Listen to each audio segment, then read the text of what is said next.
우리 기억도 한번 회복시킬 겸 상속을 잠깐만 좀 한 번 더 전체적으로 정리를 한번 해보겠습니다. inheritance and 어차피 이제 이게 다양성과 물려있기 때문에 폴리모피즘 다양성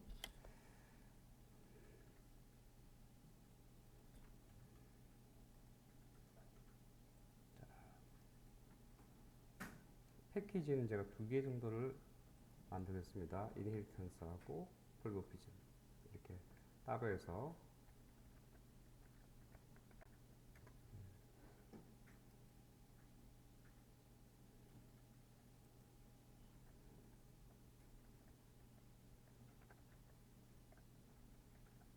폴리모피즘 다양성 잠깐 이건 중지해 놓고요. 클래스를 두 개를 만들겠습니다. 하나는 이제 아예 명시적으로 그냥 슈퍼 클래스, 하나는 차일드. 자, 기억을 한번 여러분 회복시키시고요. 일단은 테스트의 특성상 조금 필드 쪽은 하나 정도 하면 되겠죠. 슈퍼나 차일드. 이거는 차일드 밸류 좀 약간 의미가 있게 좀 하겠습니다. CHL 차일드. 슈퍼 쪽은 패럿.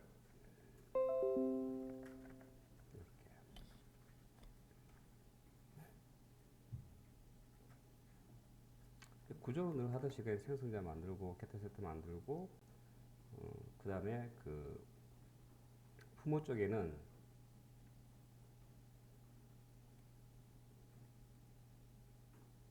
deselect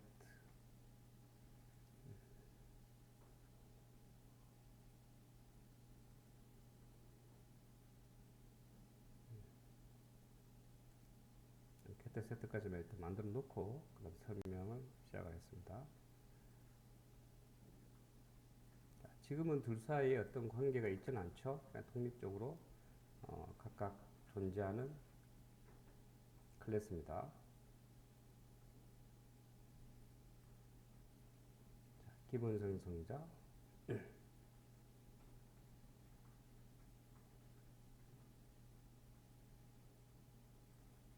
인자 있는 생성자 그 다음에 게트세터.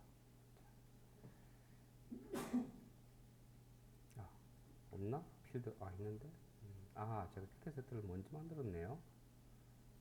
이거 제가 좀 다른 걸 선택했네요. 인자가 있는 생성자 이렇게 해서 자,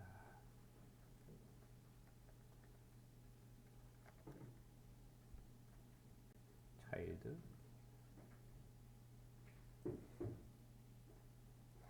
이렇게 해서 이제 일단 이름 자체만으로 보자면 이런데 여러분이 이제 그 약간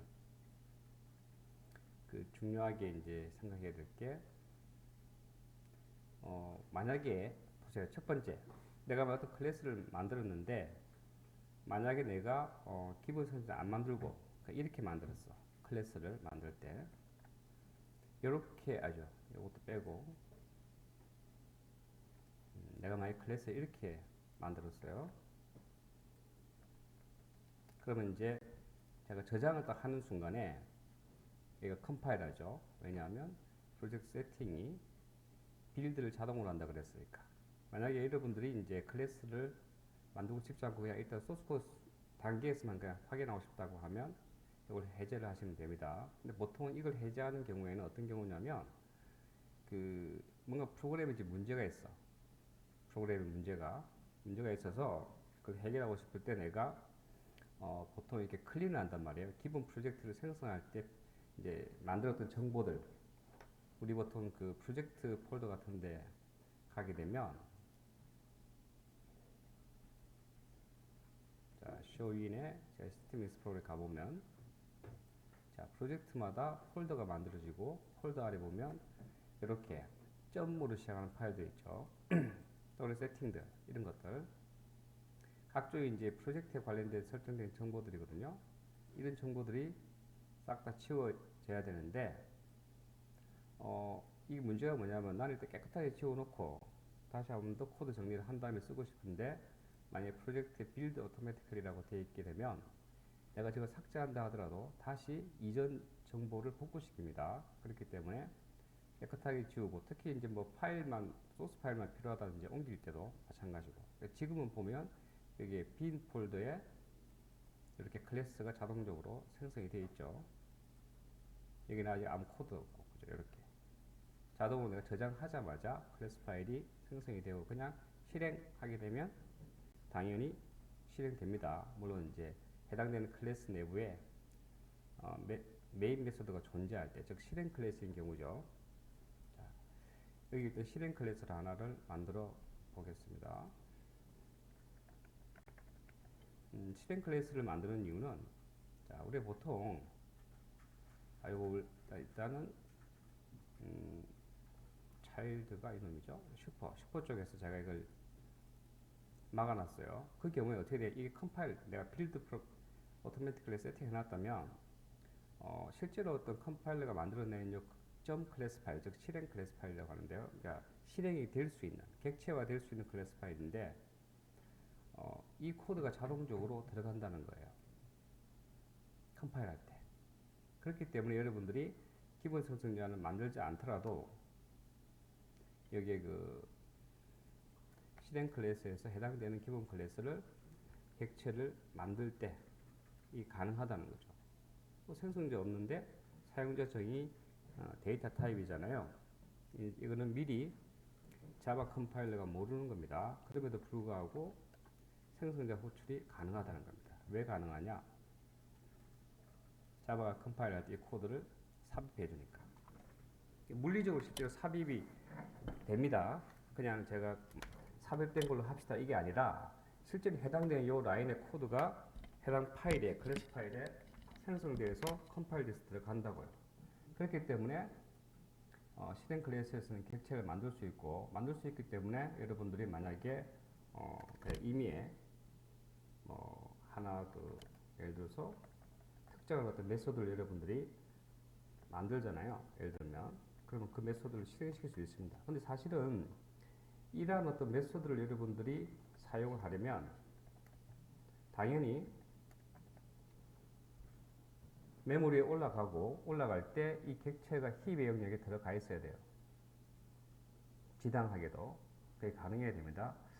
요거 인티저 잠깐 바꿔볼게요.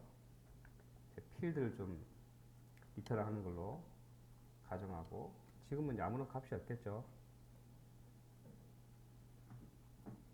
세팅도 아무것도 없으니까 그냥 0이 출력이 됐던 거예요. 어쨌든 그 스태틱 에어리어 또는 메소드 에어리어라고 하는 영역에 코드가 들어가고 그 다음에 메소드 내부에서 만약에 변수 선언했다. 그리고 이 메소드의 주소 그 자체는 스택에 들어가고요. 그 다음에 여기 필드가 존재하죠. 이 필드는 힙의 영역에 특정한 메모리 공간을 할당을 받고 그 주소를 스택에다가 저장을 합니다. 그러면 스택을 직접적으로 바라보는 스태틱, 즉 메소드 에어리어 쪽에서 해당되는 필드를 보고서 접근하려고 할 때 힙이 어디 있는지에 대한 정보가 이제 스택에 있는 거죠. 이렇게 해서 이제 프로그램이 이제 작동을 하게 됩니다. 이건 아무 문제가 없죠. 그냥 저기 해당 메소드 딱 보면 메소드가 퍼블릭으로 되어 있을 테니까 딱 보입니다. 그죠? 이렇게 그죠? 보인다는 얘기는 사용할 수 있다는 의미입니다. 이렇게. 그래서 일반적으로 객체라고 하는 것을 클래스 파일을 만들고 .java 파일을 통해서 클래스 파일을 만들고 해당되는 객체를 생성한 다음에 객체 내에 있는 필드들은 데이터 보안 때문에 직접 접근이 안 되고 메소드는 퍼블릭이기 때문에 직접 접근을 할 수 있도록 만든 다음에 객체점 해서 이제 호출을 하게 되면 우리가 해당 클래스를 사용하게 됩니다. 가장 일반적인 이제 모습이죠. 당연히 객체 만들 때 아무리 인자를 안 줬기 때문에 기본값으로 이렇게 0이 들어가게 된 겁니다.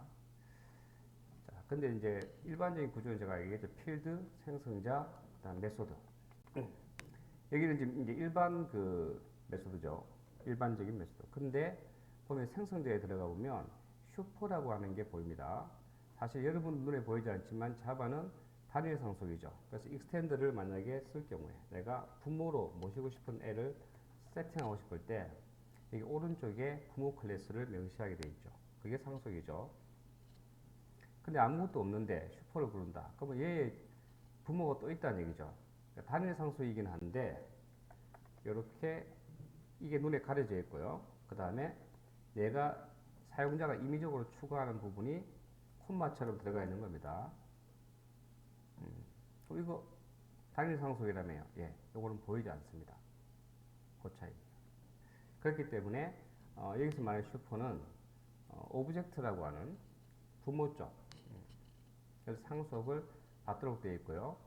이 객체, 이 클래스의 그 사용자 정의 데이터 타입이 슈퍼라고 하는 클래스의 객체를 만들게 되면 자연스럽게 오브젝트 클래스가 만들어지고요. 그렇기 때문에 오브젝트 클래스에 존재하는 toString을 여러분들이 기능을 재정의할 수 있게 되는 겁니다. 이 이유 때문에. 그래서 상속이기 때문에 부모 쪽에 있는 메소드를 쓸 수가 있는 거죠. 잠깐만. 이게 정수죠. 자, 정수를 좀 만들게요. 자, 정수와 문자열을 합치면 문자열이 됩니다. 자, 빈문자열과 합쳤죠. 그래서 이걸 정수를 문자열을 만들었습니다. 자, 이렇게 일반적인 내용이고, 여기까지는. 이제 조금, 요거를 이제 우리가 이미 알고 있기 때문에, 컴파일러가 알아서 자동적으로 채워주기 때문에, 요거는 제거시키겠습니다, 이제. 굳이 코드가 있을 필요가 없죠.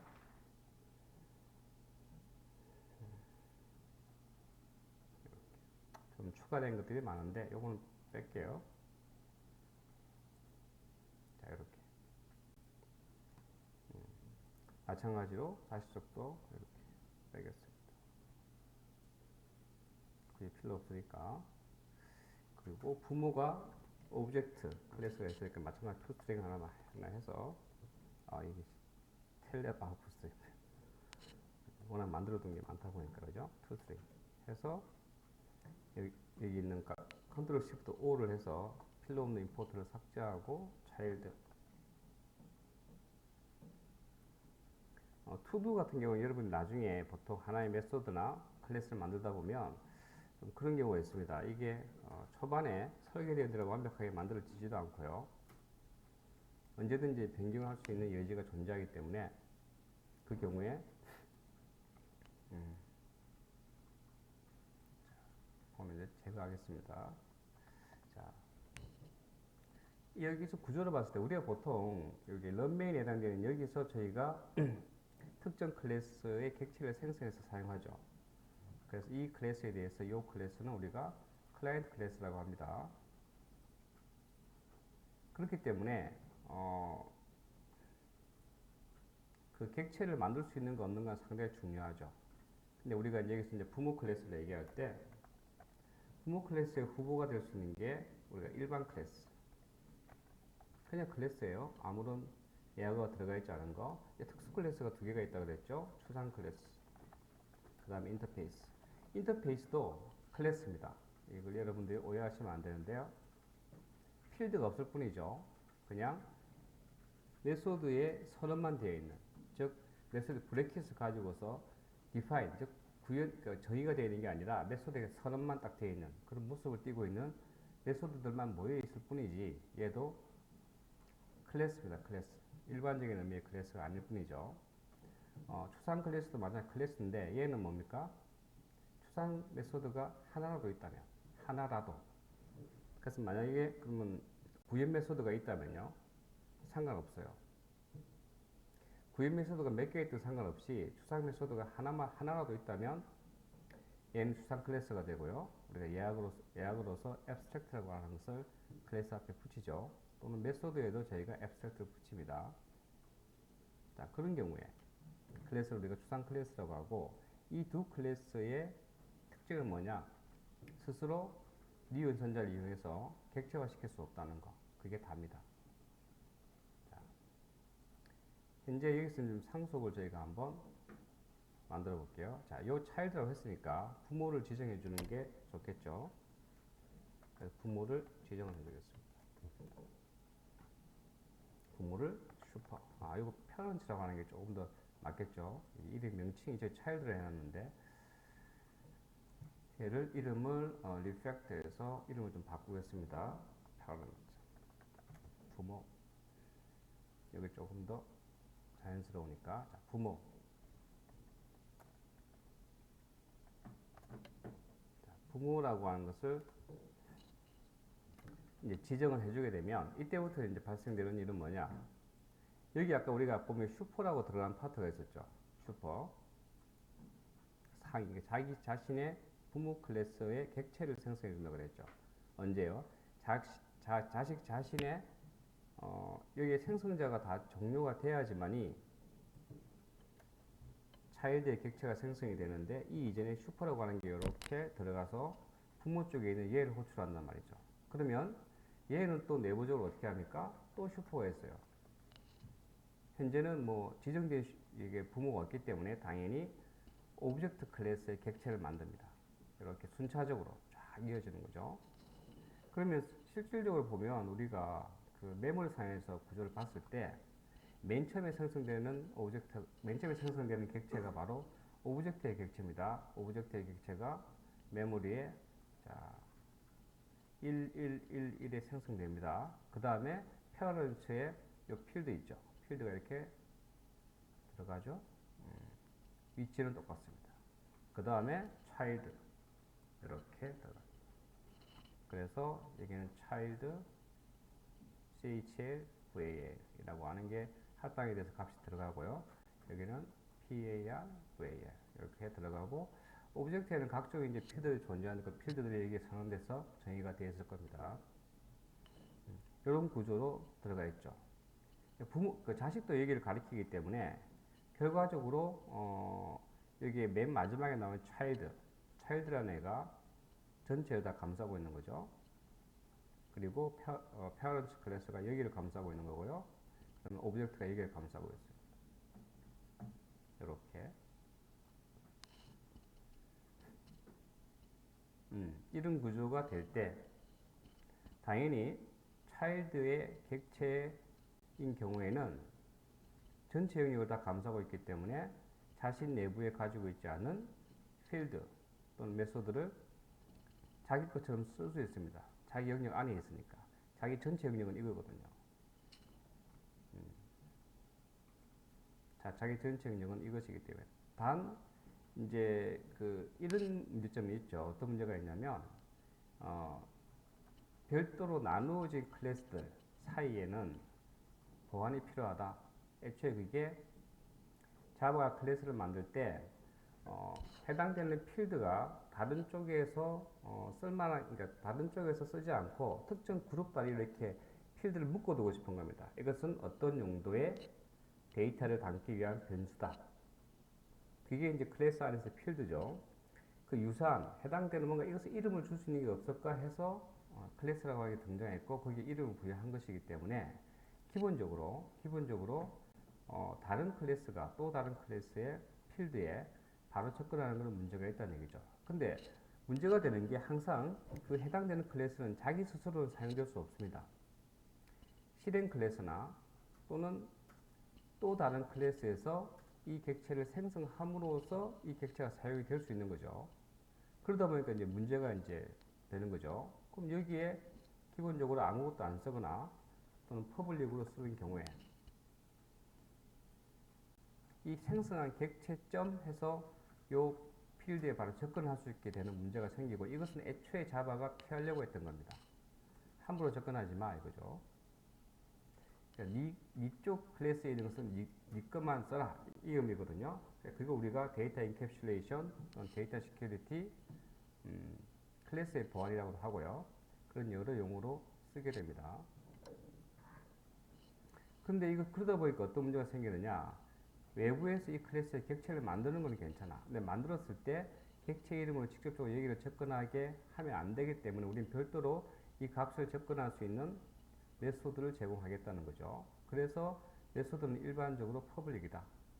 단 내부에서만 호출 가능한 메소드인 경우에는 프라이빗으로 해둬야 된다. 이 정도죠, 그죠? 근데 이게 이제 문제가 되는 게 이게 지금 이렇게 그 아까 상속 같은 상속 문제에 들어갔을 때는 어떨까요? 똑같습니다. 어차피 별개의 클래스인데 다만 이 메소드가 그죠? 내가 별도로 페어런트 클래스의 객체를 원래는 만들어서 써야 되는 거죠. 예를 들면 여기처럼 내가 만약에 페어런트 클래스를 쓰고 싶다. 그러면 new에서 페어런트라고 하는 클래스의 객체를 만드시고 점 한 다음에 필드에 직접 접근은 안 되니까 두 개는 엄밀하게 다른 클래스 파일이죠. runmain.java는 나중에 컴파일 돼서 runmain.class 파일이 되고 페어런트 클래스는 객체가 만들어지면 페어런트 그 저장될 때 parent.java는 parent.class고 두 개는 물리적으로 분리되어 있는 클래스 파일이기 때문에 양자 서로 간의 그 필드의 직접적인 접근은 데이터 인캡슐레이션 또는 데이터 시큐리티에서 막혀져 있습니다. 하지만 접근하게 허용해줘야지만 어차피 클래스 핵심은 데이터이기 때문에 데이터에 접근할 수 있다는 점에서 별도의 이제 get나 set를 통해서 접근할 수 있도록 만들어 주는 거죠. 이런 식으로. 이렇게 이제 접근을 하게 되는 거죠. 그럴 때 이제 이 클래스, parent라고 하는 클래스를 사용하는 사용자입니다. runMain 클래스 안에 있는 메인 메소드는. 그럴 때 일반적으로 이게 별개의 어떤 클래스라고 하면 이 runMain 클래스는 parent 클래스를 참조한다고 얘기를 할 수 있고요. 이건 일반적인데, 근데 만약에 예를 들어서 자식 클래스를 많이 만들었다. child. 그럴 때 점 하게 되면 일단은 자식 자체에도 마찬가지 분리가 된 클래스이기 때문에 필드는 당연히 보이지 않고요. get나 set가 보여야 될 텐데 우연찮게도 뭐가 보이느냐? 자신 내부에 있는 getter는 하나밖에 없죠. 여기 나오는 get 클래스 얘는 뭐냐면요. 오브젝트 클래스에 속해 있는 메소드입니다. 해당되는 클래스의 이름을 얻어오고 싶을 때 쓰는 내용이고요. 어쨌든 근데 자신만이 아니라 자신의 부모인 parents의 메소드도 보이고요. 그 parent 클래스의 부모인 object 클래스의 getter도 보입니다. 이게 이제 아까 얘기했지만 시작 주소가 같기 때문에 일어날 수 있는 일이죠. 자, 이렇게 해서 이제 부모 쪽도 슈퍼 쪽에 있는 거, 그 다음에 페런트 클래스의 부모인 오브젝트. 물론 그럼 차일드 클래스의 최종적인 부모는 누구냐? 마찬가지 오브젝트입니다. 근데 이제 명시적으로 그 전 단계에서 얘는 페런트를 자신의 부모로 삼았을 뿐이죠. 차일드는 페런트 클래스의 부모인 get 클래스도 호출할 수 있고 이런 구조로 우리가 어떤 그 클래스의 그 내용을 확장시키고 싶은데 사실 차일드에다가 저걸 다 쓸 수도 있겠죠. 다 쓸 수도 있는데 그렇게 되면 일단 코드가 굉장히 커지겠죠. 차일드 쪽에 클래스의 코드가 커집니다. 코드 줄이면서 코드를 모듈화, 분리도 할 수도 있고 상당히 이런 어떤 상속 개념을 쓰게 되면 전반적으로 코드를 굉장히 잘 모듈화되어 있기 때문에 내 쪽, 최초 차이들을 볼 때 자기 것만 집중하면 되죠. 아, 이렇게 구성이 됐구나. 근데 내가 상속을 받았으니까 부모 쪽은 어떨까? 아, 부모 쪽은 이런 게 있구나. 이렇게. 코드 두 개를 분리했지만 차일드 클래스 객체를 생성함으로 해서 부모를 바로 만들 수 있고 부모에 있는 메소드를 쓸 수 있다는 점이 상당히 유리한 점이 있습니다. 뭐 어쨌든 이렇게 해서 저희가 이제 상속을 1차로 제기를 했는데 이때 어떤 그 상속을 해주는 부모의 조건 중에 얘는 일반적인 클래스죠. 일반 클래스.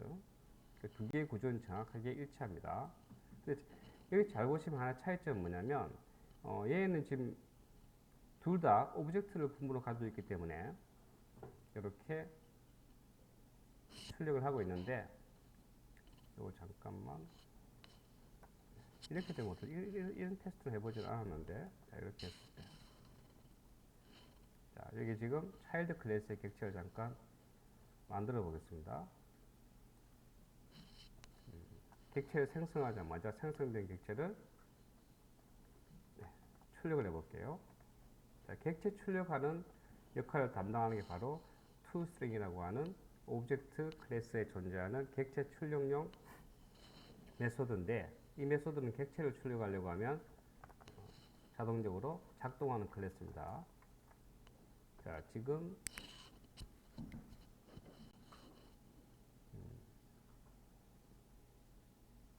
이렇게 2를 출력하죠. 여러분이 볼 때는 이게 이상하지는 않잖아요. 그죠? 이렇게 되어 있으니까. 이상하지는 않습니다. 잠깐 얘를 이렇게 해볼게요.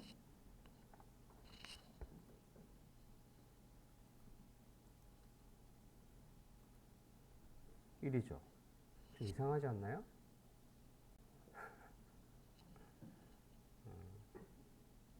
그러니까 이제 제가 차일드 클래스의 객체를 생성하고 얘를 출력하려고 했더니 어떤 일이 생겼느냐? 객체를 출력하는 메소드가 없네? 그래서 혹시 부모 쪽에 있을까? 객체를 출력하는 메소드가 있네? 이겁니다. 그래서 부모 쪽에 toString을 이제 요거 객체를 출력하는 얘를 지금 실행시킨 겁니다. 그래서 출력을 할 때 부모 쪽에 있는 필드를 출력하도록 했죠. 그래서 1이 되는 거고요. 만약에 이 부모의 자식인 child에 다시 오버라이딩 한다면 이 오버라이딩은 뭘 오버라이딩 했느냐? 자기 부모 쪽을 오버라이딩 한 겁니다. 요걸 재정의한 거예요. 물론 얘는 슈퍼 쪽, 즉 오브젝트 클래스죠, 그죠? 걔를 오버라이딩 한 거고요. 근데 만약에 이것도 없다. 그러면 얘를 무조건 실행할 거고요. 이것도 없다. 그러면 말 그대로 오브젝트 클래스 내부에 존재하는 toString.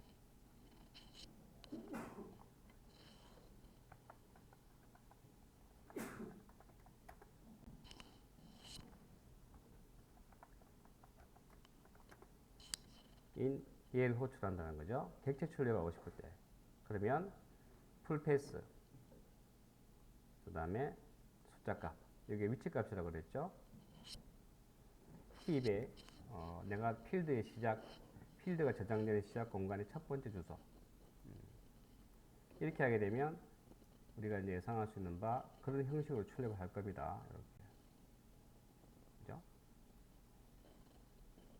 여기서 이제 또 확인해 볼 수 있는 거는 부모 쪽을 찍어봐도 마찬가지로 현재는 오버라이딩 한 게 없기 때문에 부모 객체도 통일한 형식으로 출력을 할 겁니다. 여기서 생성하니까 이렇구나. 지금 독립적으로 지금 제가 실행했죠. 여러분 오해하시면 안 됩니다. 부모 객체를 제가 생성했더니 일단 그 원래 오브젝트에 정의된 형식대로 toString 메소드가 실행했는데 다르네요라고 여러분들이 생각하실 것 같은데 이건 단독으로 실행한 거죠. 네, 단독으로 실행된 부모 클래스의 객체 주소값입니다. 이거 다르네요라고 얘기하시면 안 되고요.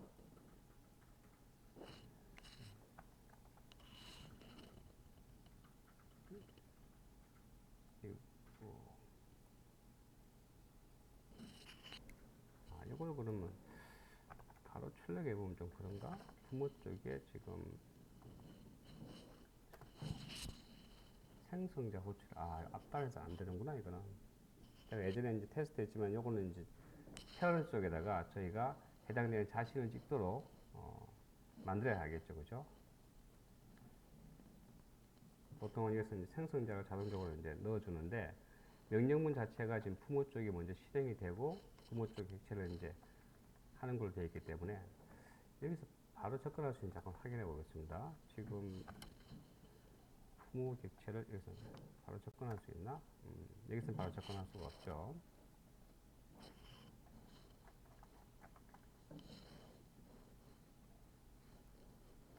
디스는 한번 찍어볼까요? 잠깐만요. 또 어디서 찍었지 내가? 요거는 가능하겠네요, 그죠? 자신을 먼저 이제 찍는 거. 아까 왜냐면 약간 착각할 수가 있는 게 별개의 두 개의 어떤 메소드를 하면 이거는 상속 관계를 이용한 게 아니기 때문입니다. 그래서 지금 이런 상황이 생긴 것이고 서로가 힙에 별도로 지금 이제 생성돼서 올라가는 것이고요. 요거죠, 요거. 보시다시피 두 개씩 찍겠죠. 페런츠요, 페런츠. 요거는 차일드 쪽에서 찍었는데 이쪽 앞쪽 같은 경우에는 부모 쪽에 있는 생성자가 호출이 문제 된 겁니다. 지금 호출돼서 그 안에서 제가 찍은 거죠. 이렇게 일치하고 얘는 오브젝트 클래스와 관계입니다. 어쨌든 이제 중요한 거는 이제 이렇게 상속 관계에 있을 때 차일드 클래스의 객체를 생성을 하게 되면 부모 쪽의 객체가 자동적으로 생성이 된다는 거. 그리고 부모와 자식은 같은 공간에 담길 수 있다. 그래서 우리가 이 원리 때문에 자식 객체를 가지고서 부모 타입으로 받을 수 있다라고 얘기하는 거죠. 이렇게 받는 게 가능하고 우리가 이것을 뭐라고 한다고 그랬습니까? 다형성.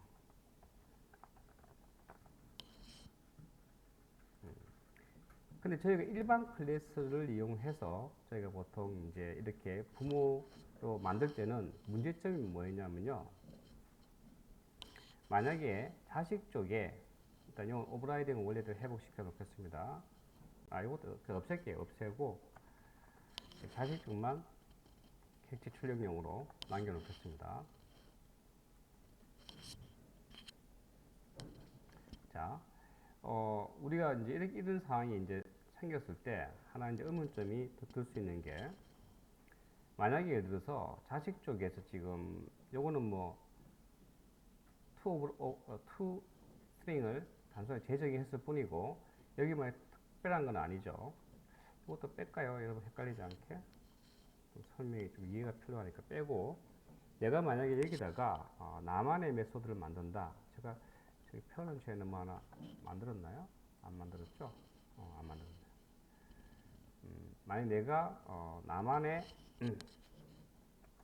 메소드를 만든다면 자, 이거는 그냥 뭐 인티저를 게터가 있구나.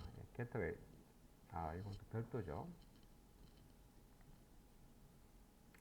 이건 상관이 없고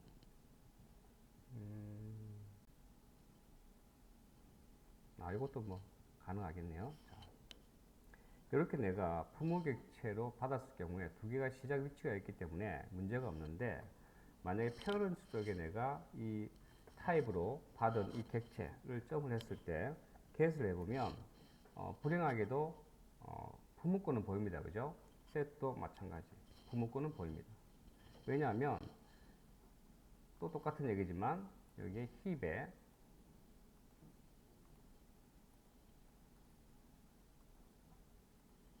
자, 여기에 이제 힙이 있고 부모가 먼저 페어런츠 만들어지고 자식이 지금 이렇게 초과된 상황입니다.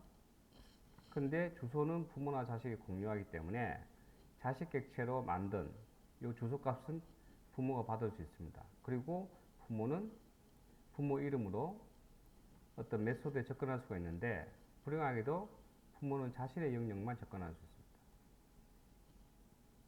그래서 만약에 자식이 별도로 추가한 이 두 개의 메소드를 하려고 하면 접근을 못해요. 왜냐하면 자신이 관장하는 시작 영역은 똑같지만은 실제 자신이 관장하는 영역은 여기니까. 그러다 보니까 이런 경우에 만약에 부모 입장에서 자신뿐만 아니라 만약에 접근을 하고 싶다. 그러면 우리가 하는 방법 알죠? 일단은 뭐 인스턴스에서 이거 나중에 여러 상속받은 자식들의 여러 개 존재할 때 그 중에 어떤 놈인지 알아내는 명령어고 우리는 이미 알고 있습니다. 그래서 페어런츠를 강제로 자식 타입으로 타입 캐스팅을 해야 된다는 거.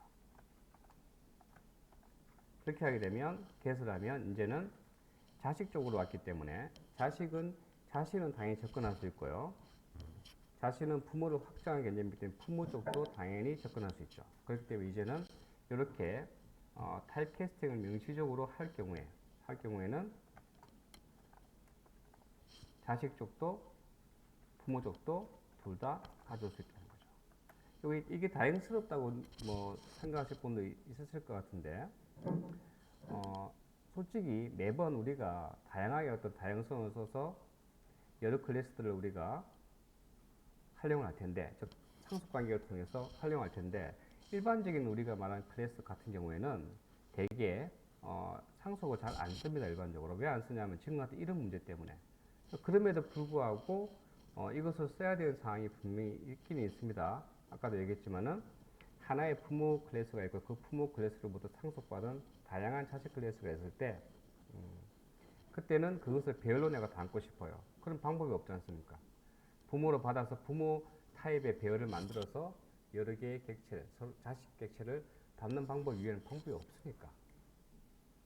그때는 어쩔 수가 없어요. 근데 그런 목적으로 우리가 이제 쓰일 수 있는 게, 여러분도 한번 고민을 좀 해보세요. 내가 어떤 기술적인 환경에 나한테 닥쳤을 때, 어떤 기술적인 문제가 닥쳤을 때, 내가, 이것을 전체적으로 하나의 어떤 저장소인 배열에다 담아둬야 되고, 그 담아둔 배열을 내가 접근을 꼭 해야 되는데, 아무래도 자식이 따로따로 자신들의 고유한 필드라든지, 고유한 메소드가 필요한 것 같아. 뭐 어떻게 해야 될 것이냐. 그런 상황이 지금 저는 아직 만나지 못했습니다. 근데 어쨌든 그런 상황이 생기면 어쩔 수 없죠. 그때는 이렇게 해서라도 써야 됩니다. 그럼 일반적으로는 보통 우리가 이런 어떤 다양성이라고 하면서 언제 쓰느냐 하면요. 추상 클래스나 인터페이스. 이걸 위해서 써요. 그러면, 내가 인터페이스를 구현할 때 인터페이스 안에 있는 것만 내가 구현할 거냐. 그러면 인터페이스를 내가 구현하는 클래스는 나의 추가적인 메소드를 만들 수 없느냐? 만들 수 있습니다. 추상 클래스도 마찬가지죠. 한번 만들어 보겠습니다. 다양성하고 함께 얘기해 버렸네요. 자, 요거는 무시하시고 그냥 요 안에서 다 하겠습니다. 폴모피즘을 잠깐 무시하고 이번에는 클래스를 만드는데 여기 abstract라고 체크된 부분 여기를 눌러서 추상 클래스를 만들겠습니다. ABS는 또 절대값이고 저 이름을 두 개가 애매하네요. 클래스 이름을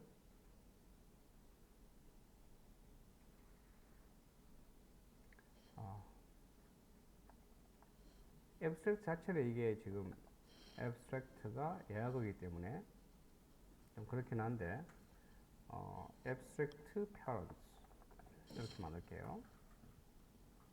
자, 추상 abstract 붙었습니다. 그 다음에 이제 요 일반적인 차이들은 잠깐 빼고요. abstract child 약간 모양이 좀 이상하긴 한데 abstract child 이렇게 만들겠습니다. 미리 클래스 만들 때 자신의 부모를 지정할 수는 있죠. 지금 그 작업 안 했는데요. 이걸 두 개를 구분해 주기 위해서 일단은 실행 클래스의 패키지를 따로 만들겠습니다. 이 모습이 좀 아닌 것 같아서 inheritance하고 대등하게 패키지를 하나 만들고 여기로 잠깐 옮기겠습니다. 코드가 너무 한 패키지에 지금 많이 들어가고 있죠. 보기에 좋지 않으니까. 그 다음에 상속은 상속인데 여기는 inheritance 중에서 좀 약간 구분을 좀 함께 하겠습니다. 패키지를 따로 하나 만들어서 제너럴 할게요. 제너럴 패키지를 하나 만들고 기존의 차일드와 페어런트 여기로 옮기겠습니다. 그 다음에 상속은 상속인데 이번에는 abstract 이거는 예약이라서 소문자를 직접 못 쓰죠. 그래서 어떻게 할 거냐면요. abstract는 예약이기 때문에 우리가 패키지 이름으로도 쓸 수 없습니다. 클래스 이름으로 원래 쓸 수 없는데 제가 대문자로 했기 때문에 다르게 된 거예요. 언더바를 붙이겠습니다. 언더바 abstract라고 해서 만들고 이걸 여기다 옮기겠습니다. 조금 이제 깔끔하게 좀 정리가 됐죠. 그렇긴 한데 이게 이클립스의 편집기의 버그 같아요. 옛날부터 나왔던 문제인데 이렇게 좀 계층적으로 우리가 보통 윈도우 탐색기처럼 계층적으로 표시를 해주면 좋을 텐데 같이 지금 나란하게 표현되고 있죠.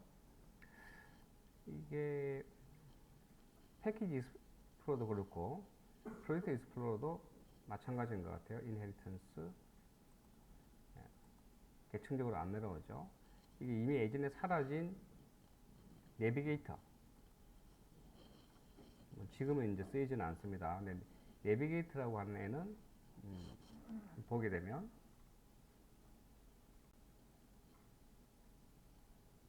알고 있죠. 계층적으로 되죠. 이게 제가 볼 때는 더 보기가 좋은 것 같은데 거의 근데 이제 문제는 이제 그 프로젝트 폴더를 그대로 다 보여주고 있고 클래스가 만들어지는 빈 폴더도 지금 보여주고 있죠. 이게 문제가 될 것 같지는 않은데 어쨌든 얘는 디플리케이트 됐습니다. 쓰지 마세요라고 지금 권장하면서 새로 나온 어떤 그 파일 브라우저가 패키지 익스플로러, 프로젝트 익스플로러인데 둘 다 만족스럽지는 않아요. 어쨌든 뭐 자, 우리가 하는 게 지금 앱스트랙트죠? 여러분. 자, 얘에 대해서 저희가 어떻게 할 거냐? 이것도 좀 구분을 해 놓을게요. 런메인 같은 경우는 제너럴 런메인 이렇게 해서 구분 좀 해 놓겠습니다.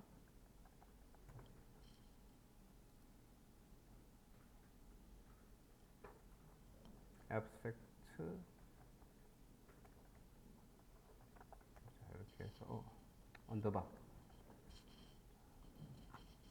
붙여서 여기에 있는 것을 일단 일반 제너럴용으로 쓰고 앱스트랙트는 별도로 여기 있는 것을 복사해서 좀 수정해서 사용하겠습니다.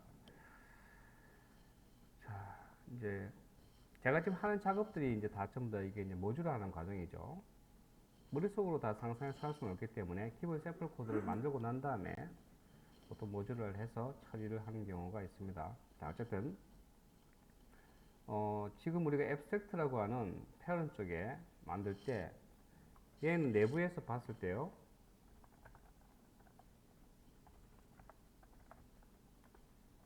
자, 일단 필드는 당연히 그냥 만들 수 있고요. 자, 이제 메소드 쪽이 걸리는데 저희가 메소드 쪽을 할 때 추상 메소드는 마찬가지 퍼블릭 앱스트랙트를 붙이게 됩니다. 그 다음에 리턴 타입은 자, 그냥 getter를 만들게요. get ival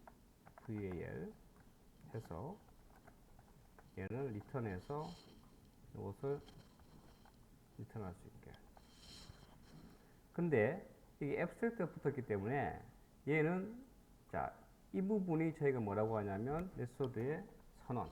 메소드는 크게 두 파트로 구성이 되어 있습니다.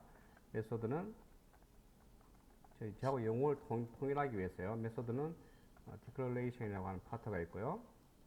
두 번째 파트는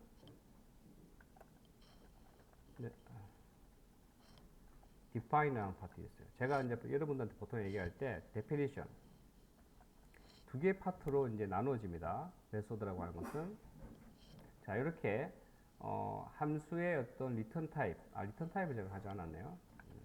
함수의 리턴 타입 그 다음에 함수의 이름 그 다음에 이 함수를 호출하려면 어떻게 호출해야 될지를 결정해주는 메소드의 시그네처 즉 파라미터의 타입과 개수 등을 정의하는 이 파트요. 요 세 군데 이 파트를 우리가 흔히 메소드 디클레이션 선언이라고 얘기하는 파트예요. 그리고 이 브래킷 안에는 우리가 뭘 쓰냐면 실제로 이 함수가 어떤 행동을 하는 로직이 들어가는 파트죠. 이 파트를 저희가 데피니션으로 얘기하는데 보통 추상 메소드다라고 얘기할 때는 일반적으로 이렇게 함수의 선언부만 존재하는 경우입니다. 자, 얘는 지금 이제 우리가 값을 가져오는 것이기 때문에 위험하지 않아서 그냥 일반 클래스로 만들겠습니다. 만들고 세터 set ival 얘는 어떤 값을 외부에서 받고요.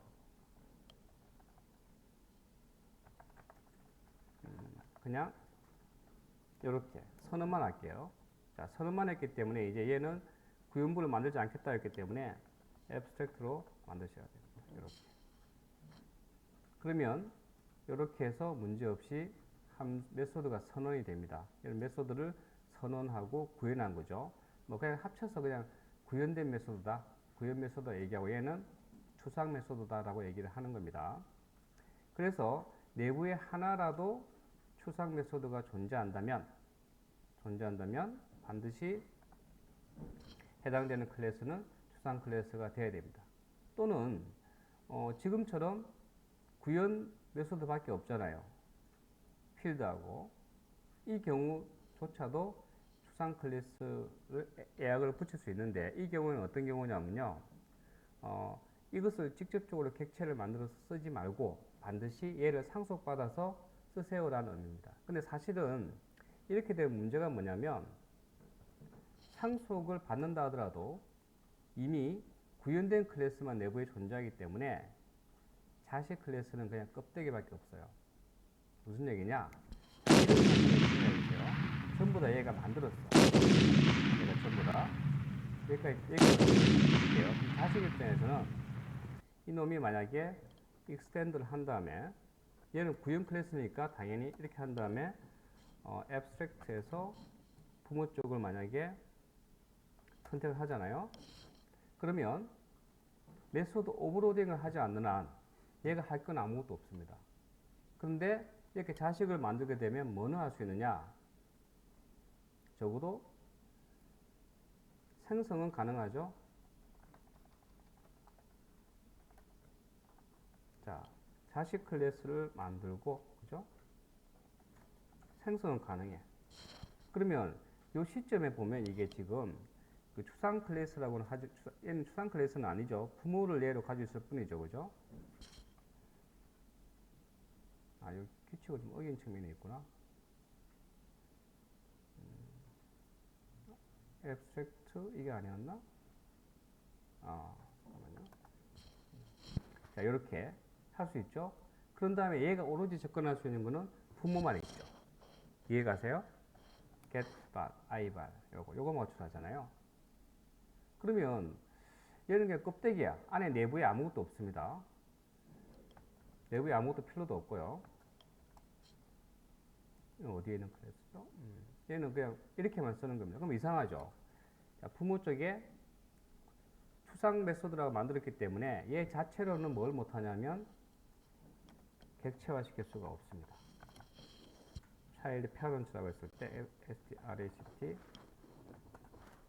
abstr abstract 했을 때 내가 parents 여기 있죠? 없습니다. 이거는 좀 다른 거고요. 객체 자체를 만들 수가 없어요. 근데 내부에 지금 구형 클래스가 만 있고 얘는 추상 메소드를 안 넣습니다. 그렇기 때문에 얘를 상속받은 자식 클래스는 자신의 추가된 메소드 오버로딩을 하지 않는 한 자기 할 일이 아무것도 없죠. 그러니까 빈 상태로 있는 겁니다. 생성자만 있고. 오로지 추상 클래스의 생성자를 만들기 위한 목적밖에 없죠. 자, 지금 52분인데요. 잠깐 10분 쉬었다가 계속 진행하겠습니다.